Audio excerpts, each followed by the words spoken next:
From the European Parliament here in Brussels, this is Raw Politics.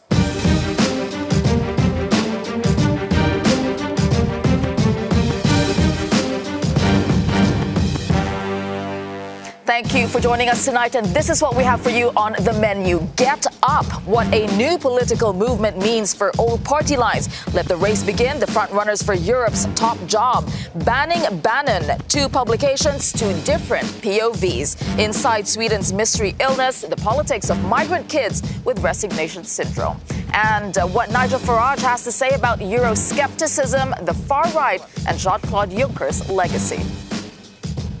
Welcome to Raw Politics. Now it's time to meet the panel. We have Darren McCaffrey, of course, our political editor here at Euronews. Darren, which story are you looking at? Well, as you say, Tess, the race is on to succeed Jean-Claude Juncker. It might be, just under a year away, but already some of the candidates are declaring themselves, including Manfred Weber today, who put himself forward for the EPP. In saying that, he didn't seem terribly au fait with having to answer questions from us journalists. I had a little bit of a run-in with him, which you'll catch later in the programme. Yeah, looking forward to seeing that. Also joining us, Nina Schick, political commentator and director of polling and data at Rasmussen Global. Which story do you like? I've got my eye on the new political party that's been launched in Germany. En Marche, Stand Up, all these new political parties seem to be quite the mode in European politics ever since Macron's successful gambit. A lot of them coming up, cropping up. And joining us also is James Crisp, Brussels correspondent for The Telegraph. Which one do you like? I like banning Bannon. I want to ask, what kind of newspaper would try and no platform a speaker? What kind of newspaper supports censorship? I mean, that's an interesting debate to have indeed. And we'll have a lot more on all those stories. But first, our top story on the move. Unbowed momentum, the movement, get up. No, this isn't a list of boy bands or instructions from your spin class. They're political movements attempting to unite anti-establishment voters. Now, the latest just launched in Germany. And that's days after we saw thousands of protesters in the eastern German city of Chemnitz, that is. Left-wing politician Sarah Wagenknecht announced her movement Aufstehen, or Get Up. And it's not just an attempt to combat the far right. The group wants to unite the left against Chancellor Angela Merkel's centrist coalition government. More than 100,000 people have already signed up. Now, I'll begin with you, Nina, since this is a story that interests you. What do you think about this? Well, it seems that everyone wants a slice of the pie. When we talk about populist movements, we often, particularly in the context of European politics, talk about the far right. But this is also a phenomenon that's happening on the far left. And what it basically shows is that the central ground when it comes to politics in many Western democratic countries is splintering. Germany thus far seemed fairly immune from that, but we saw the AfD, the far-right party, doing pretty well in the elections last year, and now you have Sarah Wagenknecht from Die Linke, which is formerly of Die Linke, a far-left party, doing her own populist movement. And what you see uniting these movements on left and right is the same rhetoric. Anti-establishment, we want to shake up the system, and they're really taking the malaise of a lot of democratic voters and saying that through their various movements, they're going to change things up in a big way. So this is the strategy they're putting. What's interesting also about this is, though, is on immigration, where actually this new movement is talking about, from the left, that actually they're not terribly in favour of mass migration. And it is an argument we've heard also from the Labour Party in the UK. Jeremy Corbyn's quite sympathetic to this argument that essentially, if you've got lots of people moving into a particular area, it does suppress wages.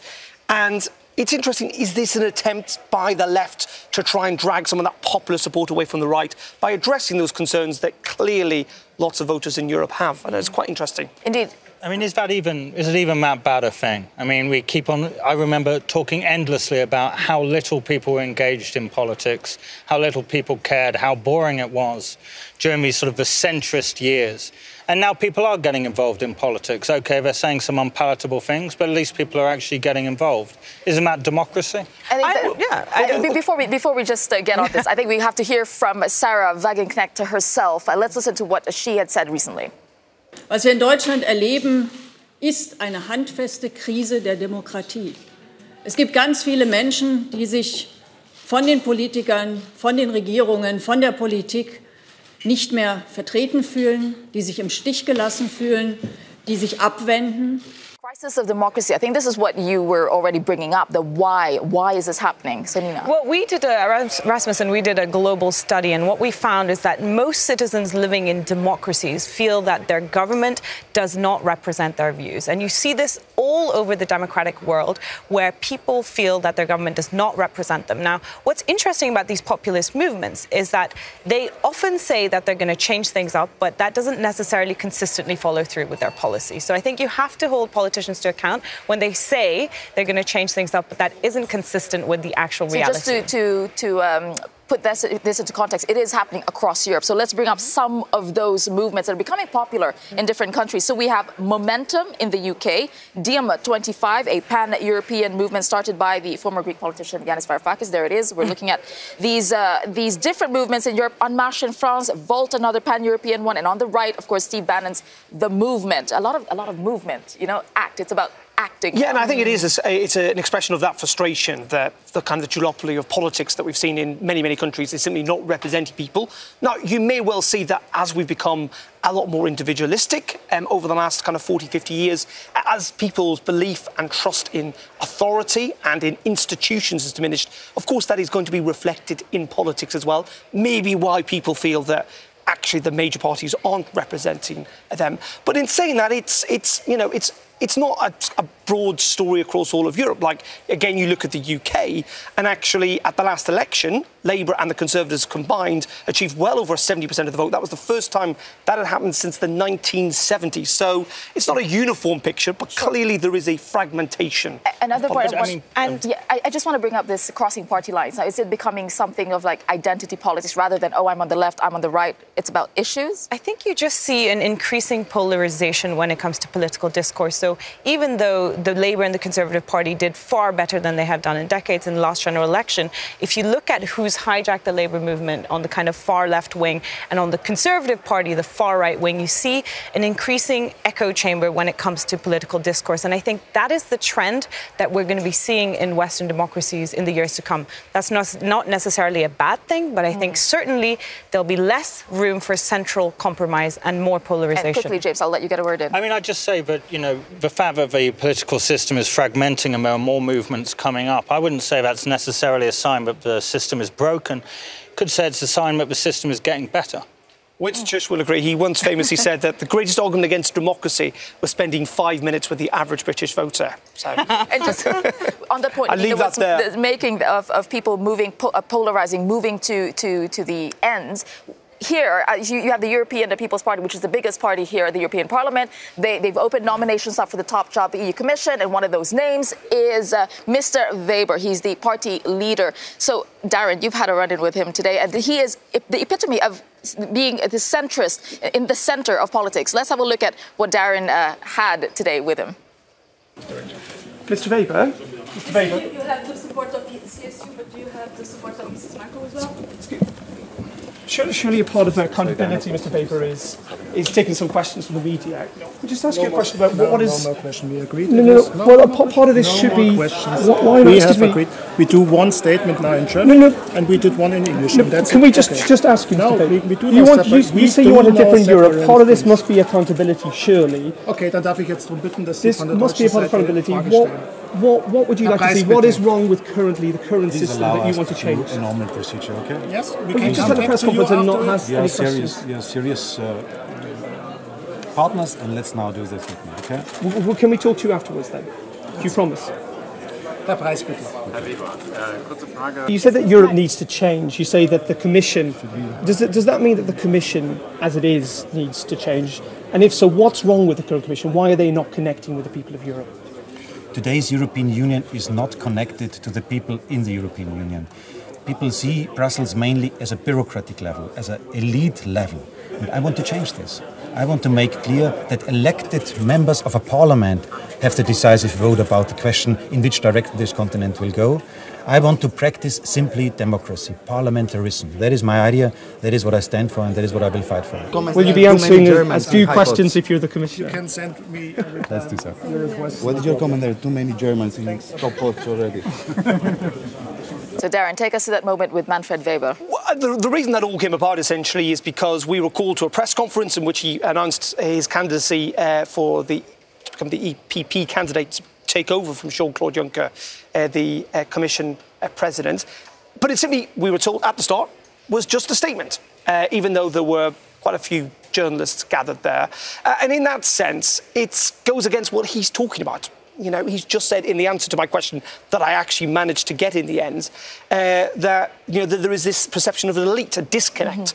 And surely in part that is by EU officials, even if they are elected, simply making statements to the public and not having those statements challenged by journalists and indeed by other people. So I thought it was necessary to try and at least get an answer to one of the questions. Quick comment on what he had to say there. Disconnect, the elite, change. Words that you all brought up. Yeah, and of course the biggest irony is that he's representative of exactly the thing that he says he wants not to be. I mean, the entire process of him standing to become European Commission president is not a democratic, transparent election where the people of Europe suddenly rise up as a demos and elect him. So the great irony of his statement is that he is the reason, people like him are the reasons why citizens and voters have a problem with institutions like the European Parliament. Nina, such cynicism. Can't you hear the calls outside the Parliament? Manfred, give us Manfred.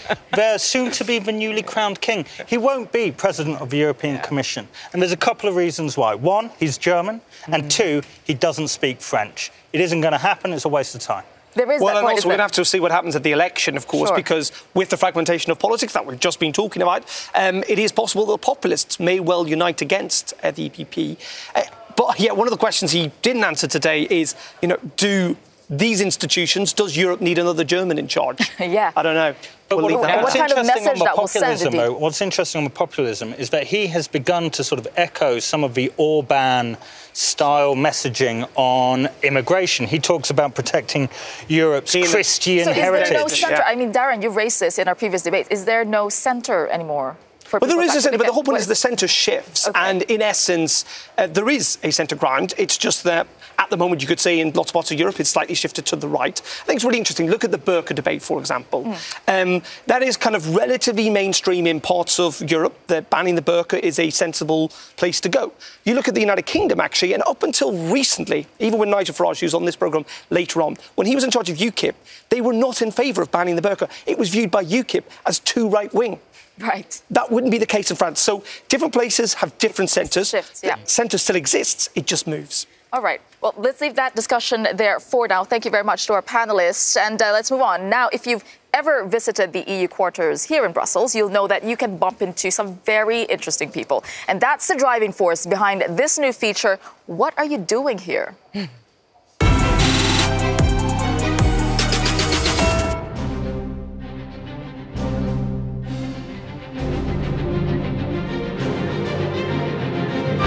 I'm here for two reasons today. The first reason is to perform my song about the copyright directive outside the European Parliament, and the second reason is for an anti-Brexit protest.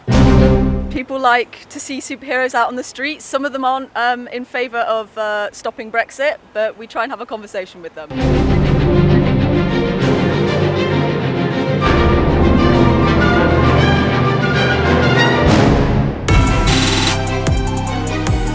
Poor girl in Brussels, what do you guys think? I actually have nothing to say. I really don't know what to say about that. I've met her a couple of times. I've interviewed her. I think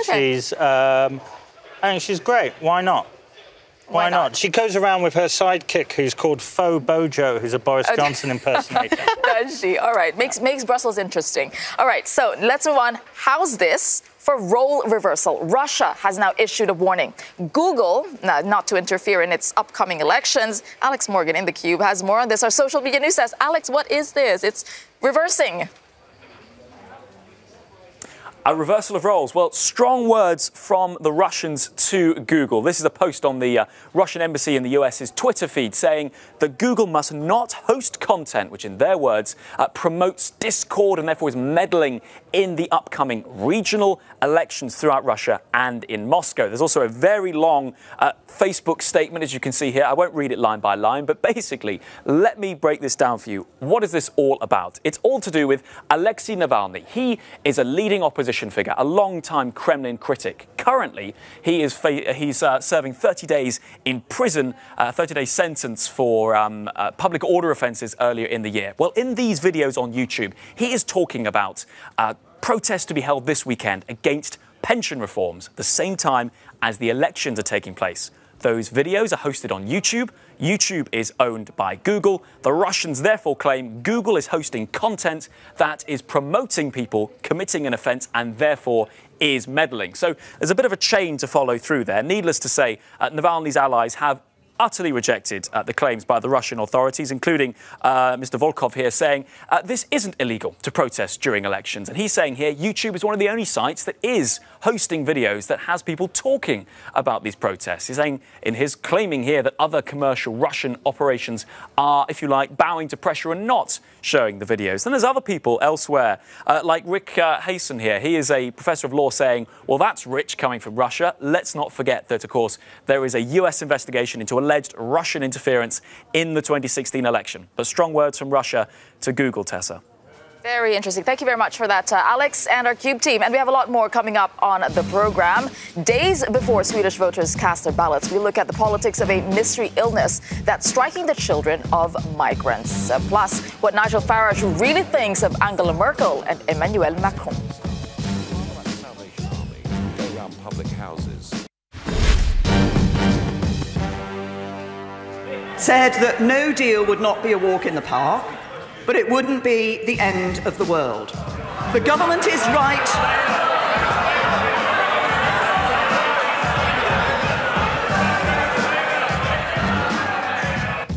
Welcome back to our politics. That was the British Prime Minister Theresa May. They're taking the first Prime Minister's questions of the new parliamentary term. And it was a noisy affair. MPs tackling the Prime Minister on the increasing likelihood of a no-deal Brexit scenario.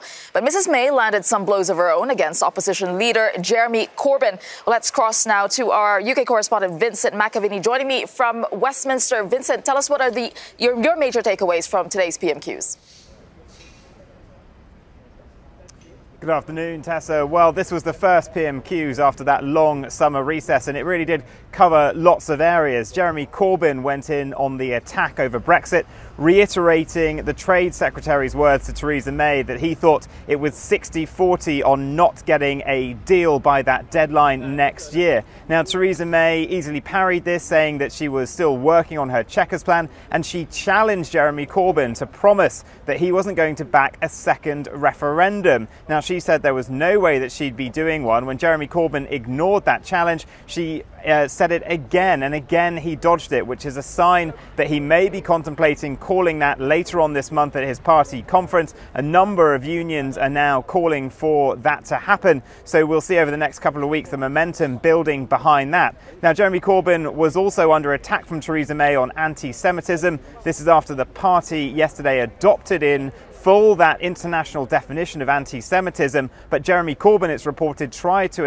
attach a postscript on that where he talked about being able to describe the foundation of the State of Israel as a racist move, and that was rejected by his own party in that meeting yesterday. But Theresa May making much of that, saying that Jeremy Corbyn needed to apologise for things that he said and set the party right on this. And Jeremy Corbyn finished off, though, by attacking the Prime Minister with Mervyn King, the former Governor of the Bank of England's comments about the incompetency of the government on its handling of Brexit. So it was definitely a punchy affair. We'll get another one next week, and then it's a break for 3 weeks for the party conference season.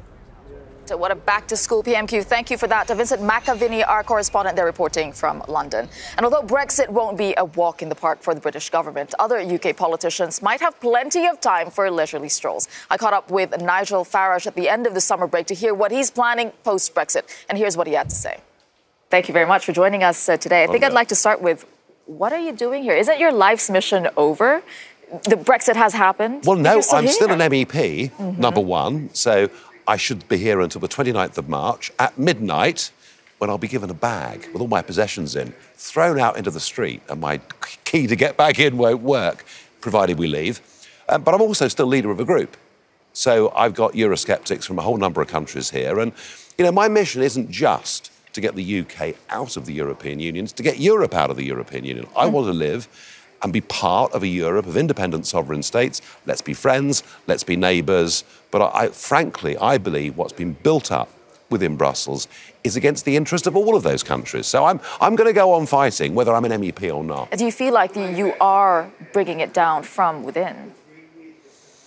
Well, I mean, the irony is that it was through becoming an MEP that I got the voice that I got. Isn't it a bit hypocritical, though? You're here benefiting from I don't the money, think so. from the salary. No. I said from the start, rather like the Salvation Army, go around public houses, selling their magazine, even though they're anti-alcohol. They've justified it by saying they take the devil's money to do God's work. And as a Eurosceptic, I freely admit, that's what I've been doing here for the last 20 years. I mean, you've got Catalan separatists sitting in Madrid. All over the world, you get people in parliaments who actually don't want to be there.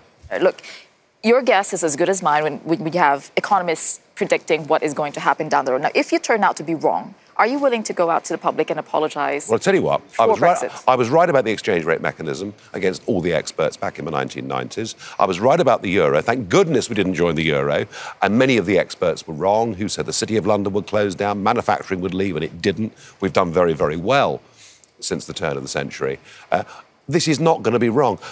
But also, can we please recognise the Brexit vote was not about economic forecasts. It wasn't about one person saying we'd be better off, one person saying we'd be worse off. The Brexit vote was about political independence. It was about not having our laws, maybe these institutions, not having their court in Luxembourg, overruling our own Supreme Court, controlling our borders, catching our own fish. Brexit was about independence.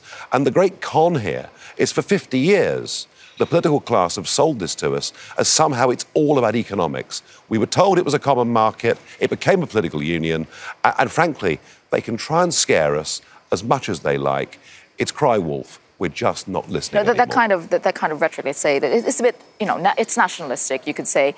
You want your sovereignty, fine. It's nationalistic, absolutely. And you know what? All over the world, people want to live in a bloc that they recognise to be their own, that they give their allegiance to, that they pay their taxes to, that in tough times they would actually defend. That is why nation-states work. And what has happened here in the European Union is a group of very disparate, very different countries have come together for the purposes of trade and cooperation, good, and it's now become about building a United States of Europe without asking anybody. It doesn't work. All right. Now, I want to talk about Steve Bannon. He's coming here, trying to unite the rights with similar thinking as you do. But what is an American doing in Europe? Well, yes. I mean, Steve Bannon does want to unite the parties that are nationalist and nationalist. And Steve Bannon is looked upon by many as being this kind of guru figure who very early on saw what the populist wave was all about, played a hugely significant role in getting President Trump elected. So Steve Bannon is a bright guy. Many people look up to him. Getting everybody across Europe to unite is not necessarily that easy because you've got so many different political cultures within it. The way that I see it is what's happening in this place is individual Eurosceptics are being picked off for the administration. People, losing staff, having money docked from them. And I do think that what needs to happen, I mean, right now there are 3 Eurosceptic groups in this parliament. I lead one of them. I think what needs to happen is the Eurosceptics need to be together in one big group for their own protection. Yeah, but you brought it up yourself, that there are different agendas even if they are Eurosceptic. Yeah. So can the likes of Steve Bannon or even bringing together the right actually succeed when, OK, issues of migration bring them together, but maybe economic policy is different? Can something like that succeed? It's not easy. I'm not pretending that it is, but is it worth attempting? Absolutely yes, because the one thing that all of those groups, Eurocritical to Eurosceptic to those that want to leave completely, the one thing that all of those groups agree on is that it's at the nation state where key decisions should get made. Every one of them wants a degree of European cooperation. But the idea that the European Commission, this bunch of old men that we can't vote for, we can't remove, should be the bosses of Europe, all of us want that to go. Jean-Claude Juncker, he'll be giving the State of the Nation, his last one, actually. What kind of legacy do you think he's going to be leaving? Juncker is a complete fanatic. He believes in the European project, albeit I respect the reasons why. He comes from Luxembourg. The Germans invaded in 1940, conscripted his father into the Wehrmacht. He sees this as being the antidote to war. Cooperation and trade are the antidotes to war, not forcing everyone together with one flag, one currency and one army.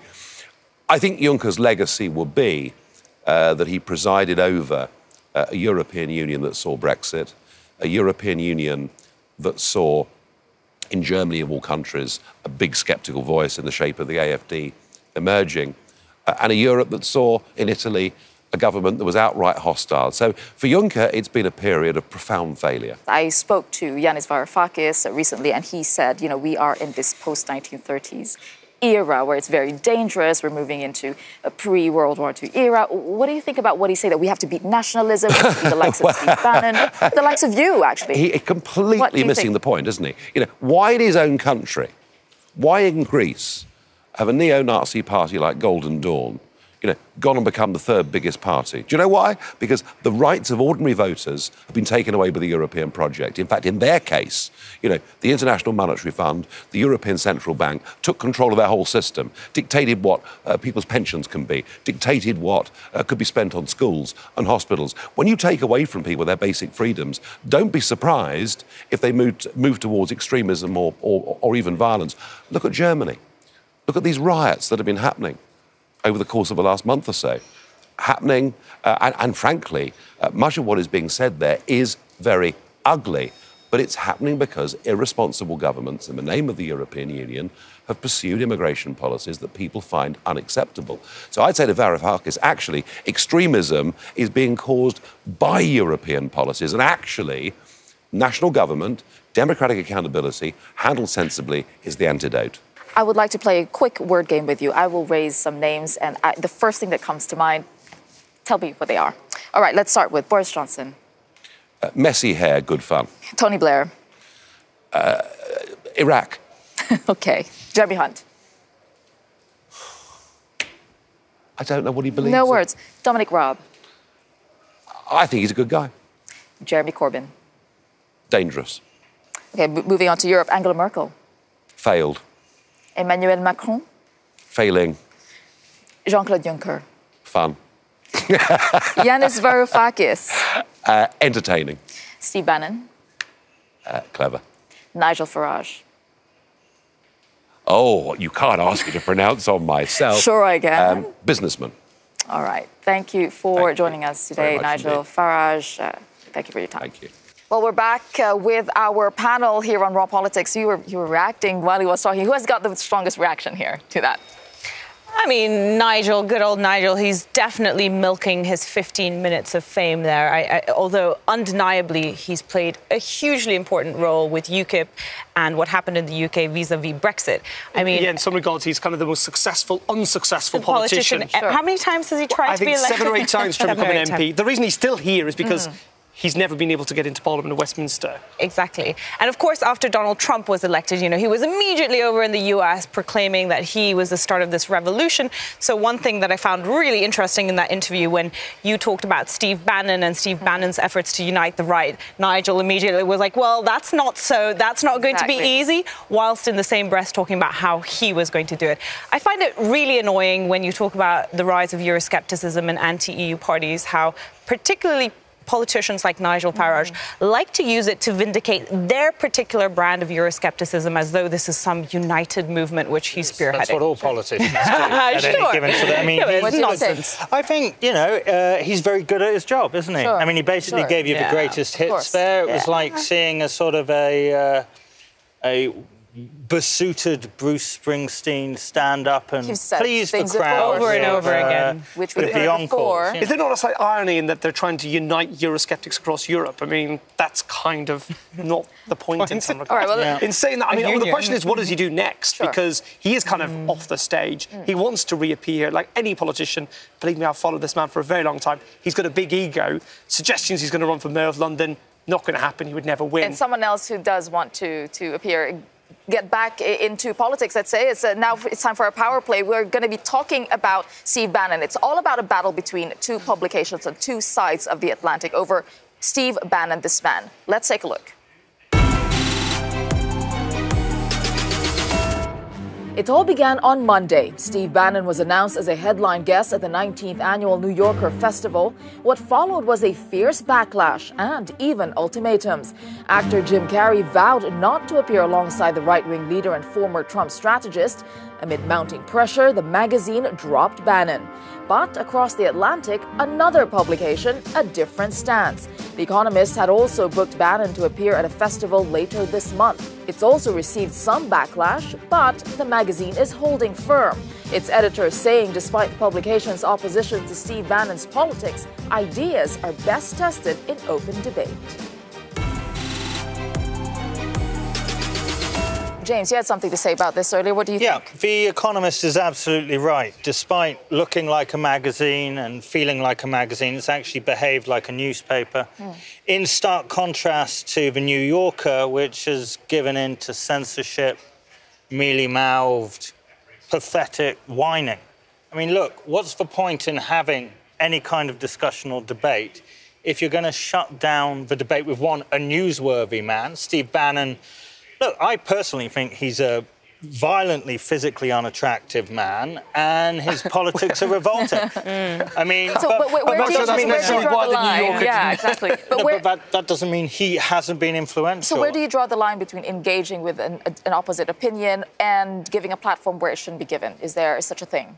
Yeah, I think it's absolutely right that he's given a platform, whether you like his politics or not. You cannot deny that he's been very influential, not only in the Trump administration, but across, global politics right now. So, moreover, you make these people martyrs if you deplatform them. On the right-wing side of politics, you often see about how the liberal elite or the left are deplatforming them. Let them speak. People have your own critical faculties, and if you don't agree with what he says, then that's for us to decide. I think in principle that's all very good and well and should be upheld. But I think in this case, the problem for the New Yorker was that so many other people were simply saying, we're not prepared to be on stage with him, that it could well have just been Steve Bannon on stage. And it got to the point where they had to decide whether they were going to keep the half a dozen people they had who had agreed to do it or just have Steve Bannon. So those circumstances, maybe that is an understanding of why they took the decision. But the reason why that happened is because you have this insidious culture of no platforming.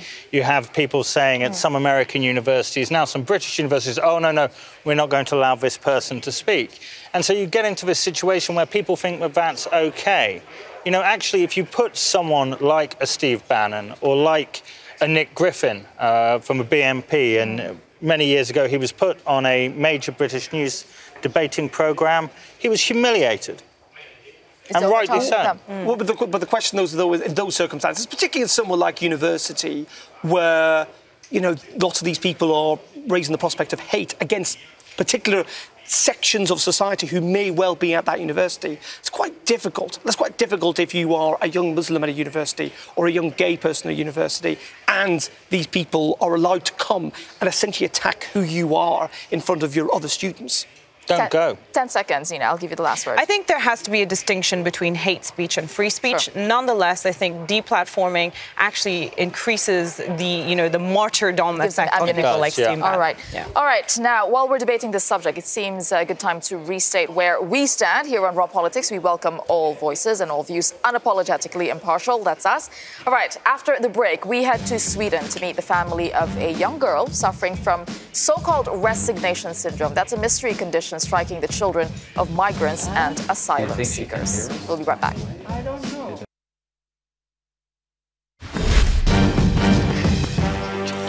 Welcome back to Raw Politics. Now, days before a much-watched election in Sweden, new polls suggest that the far-right Sweden Democrats could hold strategic power. And it says it would use that position to change immigration policies or bring down the government. Meanwhile, another right-wing party in Sweden is also betting on anti-immigration sentiment. Alex, in our social media hub, The Cube has been digging into the story. Alex?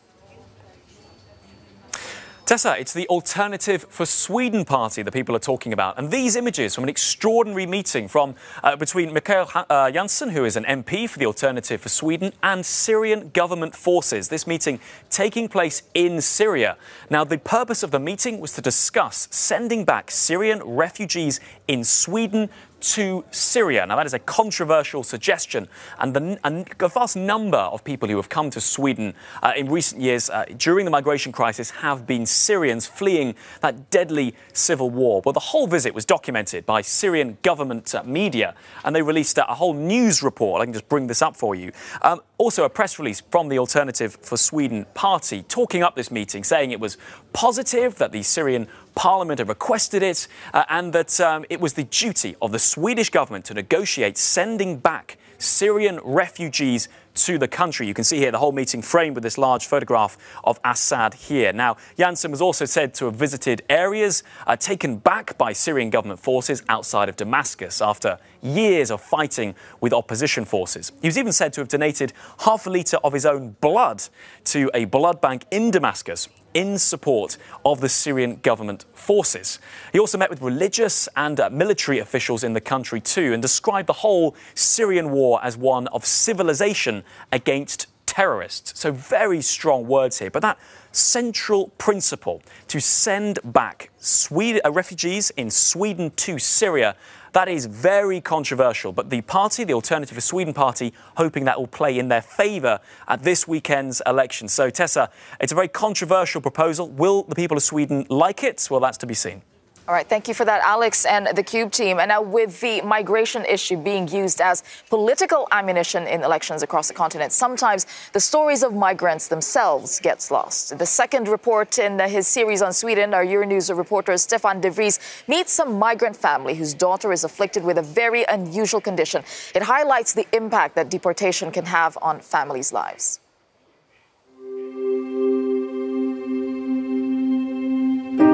A suburb in Sweden. This is the home of Ariana. She's an asylum seeker suffering from a condition known as the resignation syndrome. She is exactly the same as she was when I saw her the first time in February 2016. It's still a child, and that is 2.5 years ago. When Ariana was 7, she learned that her family's asylum application was rejected. She stopped eating and drinking. Eventually, she went into this state of hibernation. Her parents agreed to talk to us, but for safety reasons, we cannot disclose their identity. Это было 2016 года, где-то начало января, вот где-то 10-12 января. Ну так и они потом сколько, неделю или 10 дней, точно не помню уже сколько, оставались. Потом они решили, что надо поставить шланг. Ariana's family feel like the authorities don't care about their case. They rely on volunteers like Elisabeth Hultkrantz. She's a retired ENT doctor, and as a volunteer she has been working tirelessly with these families for over 10 years. It is a real disease. Earlier, around 2005, it was very much discussion if this was a fake disease and so on. We have had children from 6 years and up. Most of them have a post-traumatic stress syndrome when they come to Sweden. If you pinch them or if you put ice on their stomach or so on, they don't react in any way and they are completely gone. About 100 cases of resignation syndrome have been reported, but it only seems to affect children in Sweden. But why? Dr. Carl Selin is working hard to find scientific answers to this intriguing question. As far as we know at the moment, we don't see cases in the magnitude that we see in Sweden. It has been proposed that the parents are doing this to the children in order to gain an asylum. We see no evidence of that being the case. It's also been claimed that there is some sort of pretended behavior, and it's very difficult to imagine a child, certainly in the younger age group of 7 or maybe 8 years, that can fake this condition for sometimes many years. Yet Dr. Hultkrantz has another theory. I have seen so many children who have been sitting in front of the authorities and got to hear that now you have to leave the country. And when they sit there together with their parents, usually the children understand the message before the parents understand it, because they need the translator in between. And that is a terrible situation for a child, to know something and maybe feel responsible for their own parents. There is a small chance Ariana and her family will be allowed to stay in Sweden. And then? As far as we know, they recover to lead a normal life. The children may get better, but while uncertainty remains about the asylum procedures, they will be left in limbo. And just a note on that story, there are no defined diagnostic criteria for resignation syndrome because more research is required. And the doctor you saw in that story is leading that research. Now, our series on Sweden ahead on the election continues tomorrow when we profile the head of the far-right Sweden Democrats youth wing and a Syrian refugee living in Sweden. All right, now it's time to bring you today's Raw Moment. It features our very own political editor's run-in with the Commission President hopeful Manfred Weber. Mr. Weber? Mr. Weber? You have to support the peace. Yes, you have to support the peace. Surely a part of accountability, Mr. Weber, is taking some questions from the media. I'll just ask you a question about what is... No. Well, part of this should be... Why not? Excuse me.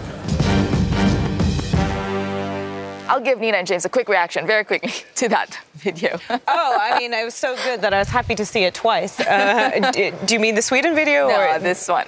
Well done, Darren. Well done for keeping the politicians to account here in Brussels. I think we need some more of that. No, absolutely. I think the thing is you've got to keep chasing these people down because the thing they rely on is no one knows who they are. And by the time they find out, they're too bored to care anymore. So, or indeed too powerful. Terrify them. Or indeed too powerful. That was just Darren's second day. All right, thank you guys for being here on the show with us, and thank you for watching us on Raw Politics. We'd like to hear your views, of course. Tell us what you're talking about. I'm on Twitter @Tessa or follow us on Twitter @euronews. Use the hashtag Raw Politics. Have a good evening and bye for now.